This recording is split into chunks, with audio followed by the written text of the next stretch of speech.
December 19th, 1944.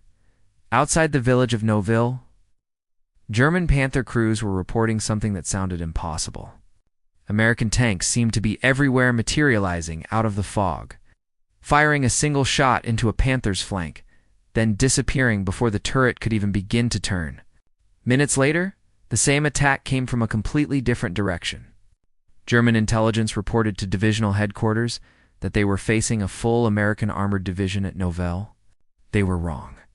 The Americans had only a handful of tank destroyers at 10-ton vehicles with paper-thin armor that wouldn't survive a single hit, but the Germans couldn't hit them. The M18 Hellcat, the fastest tracked vehicle of World War II, was turning speed into a weapon, and on that frozen morning outside Bastogne, speed was proving deadlier than armor. Germany had built the most feared tanks of the war, the Tiger and the Panther machines, capable of destroying Allied armor from over a mile away, yet they carried a flaw German engineers never solved. Their turrets depended on the main engine for power. The Tiger Eye's hydraulic traverse, driven by the gearbox, could rotate fully in about 60 seconds at high RPM. But tanks didn't fight at high RPM, they fought while stationary or crawling at idle, where a full rotation could take up to 4 minutes. If the hydraulics failed, crews were forced to hand crank the turret 720 turns for a single rotation. The Panther improved on this, but not enough. At combat idle, turning just 90 degrees could take 15 to 20 seconds. This wasn't an inconvenience, it was a death sentence against the right enemy. In 1941, Lieutenant Colonel Andrew Davis Bruce took command of the Tank Destroyer Tactical and Firing Center with one mission: figure out how to stop German panzers. Studying blitzkrieg tactics in every engagement where Allied armor had been outmatched, Bruce reached a conclusion that challenged everything the Army believed about armored warfare. Tank destroyers, Bruce believed, should be fast, not armored punchers, not sluggers. His philosophy was brutally simple. German tanks had thick frontal armor and powerful guns, and meeting them head-on meant certain death. But those same tanks were slow, their turrets even slower, and their side armor thin. A fast vehicle could flank a panzer before its turret could traverse, strike the side, kill the tank, and vanish before the rest of the column could react. The Army thought Bruce was insane, but they built the vehicle anyway. And for the crews who would drive it, his theory was terrifyingly real. He was asking them to trade steel for speed, to bet their lives on moving faster than the enemy could shoot. In 1942, the Buick Motor Division received the contract and assigned Harley Earl's design studio, the same team that would later shape the finned Cadillacs of the 1950s. What they produced was unlike anything in the American arsenal. The M18 weighed just 18 tons. A Panther weighed 45, a Tiger 57. That difference came from armor stripped almost to nothing, 13 millimeters on the frontal hull, only 25 millimeters on the turret face. Standard infantry rifles couldn't penetrate it. Nearly everything else could. When crews saw the specifications, they were horrified.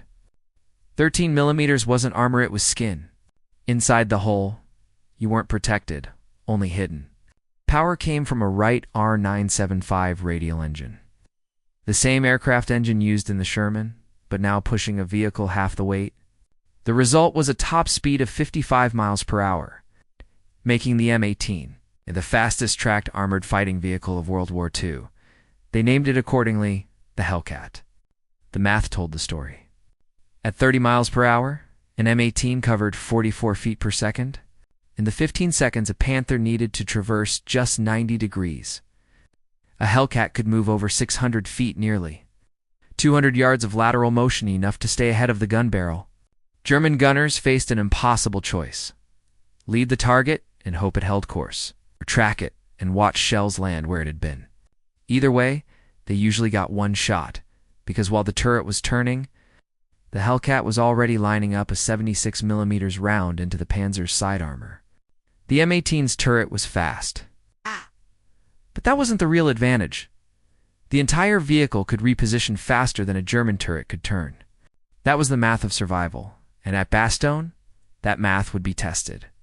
In December 1944, as the Wehrmacht hurled everything it had left into the Ardennes, The 705th Tank Destroyer Battalion was attached to the 101st Airborne at Bastogne. Their commander was Lieutenant Colonel Clifford Templeton. When German armor from the 2nd Panzer Division threatened the village of Neuville, north of Bastogne, the 705th Tank Destroyer Battalion was rushed forward to help hold the line. They joined Team Desabris, a mixed force of Sherman's Hellcats, and paratroopers from the 101st Airborne, commanded by 26-year-old Major William Desabris, who was about to face an entire Panzer Division. The fog was so thick that engagements collapsed into point-blank ambushes. At that range, the Hellcats' thin armor was a death sentence, but only if the Germans could hit them first. Inside the open-topped M18s, the tension was suffocating. There was no roof, only freezing rain, sniper fire, and the thunder of battle. In the fog, every shadow looked like a tiger. The 705th developed a technique that became legendary. A Hellcat would sprint to a street corner in Neuville, spot a Panther through the mist, fire a single shot into its flank, then slam into full reverse at maximum speed. By the time the Panther's turret traversed, the Hellcat was going to be behind a building, down an alley, already repositioning. Moments later, the same vehicle would reappear from a different direction. Another shot, another kill, another disappearance. The Germans couldn't track them. Every time they turned to face one threat, another struck from somewhere else. Reports to 2nd Panzer Division headquarters grew increasingly desperate. They believed they were under attack by a full American armored division. In reality, they were fighting a single reinforced battalion, 26-year-old major, and a handful of tank destroyers, moving faster than their guns could turn. Speed didn't save everyone. With only 13 millimeters of armor, any hit was usually fatal. German 75mm rounds punched straight through the hull. Crews caught in the open died. Those who mistimed their moves died. And the unlucky faced a brutal truth the M18's open turret meant. Artillery airbursts and mortar fragments didn't need a direct hit to kill. Shrapnel rained straight into the fighting compartment. It was a fast ride, but if you stopped moving, it became a cold, open grave. Templeton drove his men hard because he knew the alternative was worse. Static defense meant death. On December 19th and 20th, Team Desabris and the 705th destroyed more than 30 German tanks around Neuville. The village eventually fell. The force was too small to hold against the full weight of the 2nd Panzer Division, but they bought time. Critical hours for the 101st Airborne to establish the defensive perimeter that would hold Bastogne. Templeton survived the bulge and continued commanding the 705th into Germany. But on March 1st, 1945, an artillery shell struck his command post. He never lived to see the victory his tactics helped secure. 4 months later, a different Hellcat battalion would prove the same math in a different theater. In Italy, the 805th Tank Destroyer Battalion, the only unit fully equipped with M18s, was commanded by Lieutenant Colonel Herbert Fowler. Its crews painted unauthorized black cat insignia on their turrets, a cartoon cat biting a tank on an orange disc. Headquarters ordered the markings removed. They ignored the order. It was a small act of rebellion, but it mattered. Of baring their teeth. They were driving the most fragile armored vehicles in the theater. They would do it with their own insignia was their way. In April 1945, the Allies launched their final offensive in Italy. After months of brutal fighting through the Apennine Mountains, the Po Valley opened ahead like a billiard table. German forces were in full retreat, columns of trucks, half-tracks, and tanks streaming north toward the Alps. What followed became known as the Rat Race. The Po Valley was perfect Hellcat country.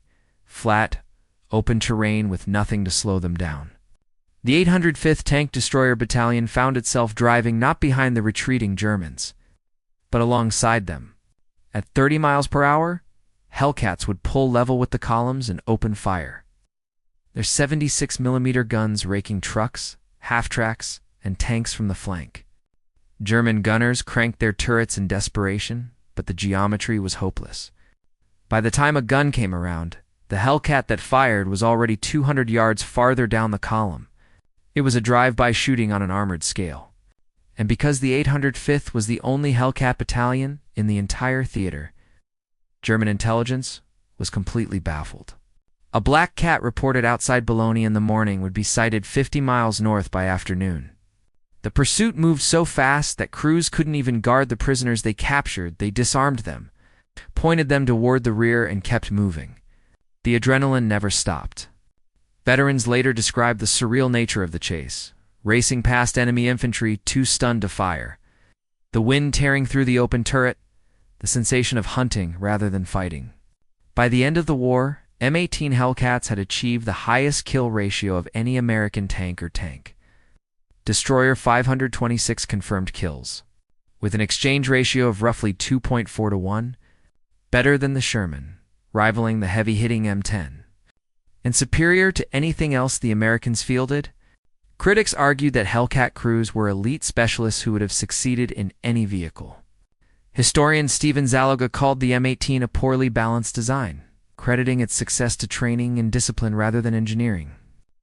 Perhaps he was right, but those men chose how to fight. They chose speed, flanking, and hit-and-run tactics, because the Hellcat allowed it. A different vehicle would have forced different tactics, and different tactics might have gotten more of them killed. The M18 was retired almost immediately after the war as tank destroyer. Doctrine fell out of favor and heavily armored main battle tanks became the future. The cruiser philosophy was abandoned, but the lesson endured. German tankers couldn't hit what they couldn't track. 15 seconds of turret traverse was an eternity against a vehicle moving 44 feet per second. Panthers and Tigers were better tanks by every conventional measure, thicker armor. Bigger guns, but conventional. Measures never accounted for an 18-ton vehicle that could be somewhere else before you finished turning your turret. At Nivelles, the 705th used speed to survive against impossible odds. In the Po Valley, the 805th used speed to annihilate a retreating army. Both proved the same truth.